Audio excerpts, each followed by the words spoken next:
Your family relationships are in your mind. When you close your eyes, your family disappears. Where do they go?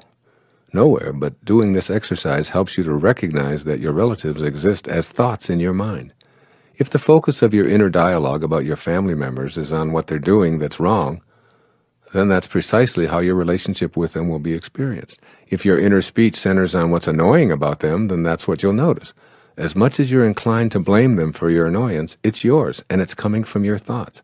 If you make a decision to put your inner attention, your life energy, on something quite different, your relationship will change. In your thoughts, where your family relationships exist, you'll no longer be annoyed, angry, hurt, or depressed. If in your mind you're thinking, my intention is to be authentic and peaceful with this relative, then that's what you'll experience, even if that relative continues to be exactly the way he or she has always been. Changing your mind is really changing your relationships. Being authentic and peaceful with your relatives is only a thought away. You can learn to change your thoughts by intending to create authentic and peaceful feelings within yourself. No one is capable of making you upset without your consent, and you've given your consent too frequently in the past. When you begin practicing the intention to be authentic and peaceful, you withdraw your consent to be in the lower energy. You connect to peace itself and decide to bring peace to your relatives, thereby immediately gaining the power to change the energy of family gatherings. Prior to my waking up to the power of intention, family visits were events that caused me consternation because of the attitudes and behavior of some of my wife's relatives. I'd prepare for a Sunday afternoon family visit by getting anxious and upset over what I anticipated to be a fretful, lousy experience, and I seldom disappointed myself. I'd focus my thoughts on what I didn't like, and I defined my relationship with my in-laws in this manner. Gradually, as I began to understand the power of intention and left my ego behind, I substituted kindness, receptivity, love, and even beauty for my former annoyed and angry assessments.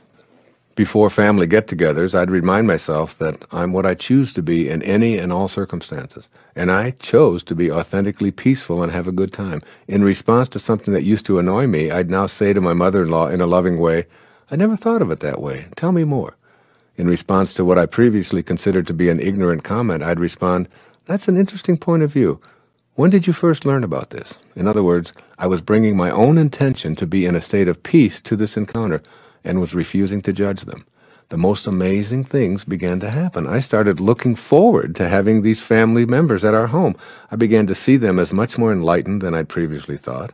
I actually enjoyed our times together, and every time something came up that I'd found annoying in the past, I'd overlook it and respond with love and kindness instead. At an earlier stage of my life, expressions of racial or religious prejudice were a stimulus for my anger and resentment. Now I'd quietly respond with a kind and gentle reminder of my own opinions and simply let the matter drop. Over the years, I found that not only did the racial and religious slurs diminish to zero, but I noticed that my in-laws were expressing tolerance and even love toward minorities, as well as those who practiced religions different from their own. Although my primary intention was to stay in a state of peace, I discovered that by not joining in the low energies of my in-laws, not only was the entire family more peaceful, but many enjoyable and even enlightening conversations developed. I had as much to learn from my in-laws as I had to teach. Even when I disagreed vehemently with a judgment directed at me, if I remembered my intention to have a peaceful relationship with them, I was able to do just that. No longer did I think about what I disliked, or what was missing, or what always had been. I stayed focused on making these gatherings fun, loving, and most important to me, peaceful. And what you have to learn to do is develop an inner candle flame that never flickers, though the worst goes before you. You must know that all of the problems, all the difficulties, all the victimization that you may feel in your life, all of the strings that are being pulled by somebody else, are really things that you have allowed up until now. And now you make a recommitment to your own excellence, or your own non-victim status, if you will. Some of the categories of where people dichotomize and judge are good and bad. They try to put the whole world into what is good and what is bad based upon some perception I have. And those things that don't fit into it, the way I think they ought to be are bad, and all the things that I agree with are good. And so you find yourself going through your whole life running into half of the people or more who are doing things in a different way than you do and judging them all to be bad, and therefore being their victim because they now own your emotional strings. Remember, being a victim isn't necessarily a physical thing. In fact, that's very seldom the thing, because we have laws to protect each other from being physically abused by each other. It isn't as if somebody's putting you into a jail, into a cell. It is the victimization is what you experience in your mind and in your emotions. And this comes from judging, from categorizing, from compartmentalizing people and putting them into the compartments, and then when they don't fit with the behavior that you think they should exhibit, you find yourself upset and worked up and angry and hurt. It's really important to develop a quiet mind when it comes to all of this. A quiet mind is a mind that is at peace, a mind that doesn't judge.